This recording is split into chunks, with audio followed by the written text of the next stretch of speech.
આજ મારી રાગની ઝૂંપડી મારો મોભો મેમર મારા બાપની દેવી થાય છે મારા બાપ ધોલિયાની દેવી આય કેસરી દીપલાયુલી દેવી મારી શેરિયા હાડના તાળું કાઢી દેવી રે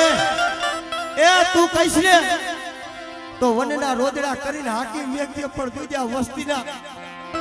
અવગુણ આડા લાવીને હરવણની જગ્યા માથે આ 52 ગજનો લેદોના કુફનો મેળોના પેટલી માંડી છે આ પેટલી નું ફૂલ ખૂટવા દેતી કરી દેવી આ જગ્યા માથે આ વસ્તીનો મેં ધણી બનાવ્યો છે તમે જા જા તારા મનના ઓરતા હોય ને મને પાવાની દેવી નથી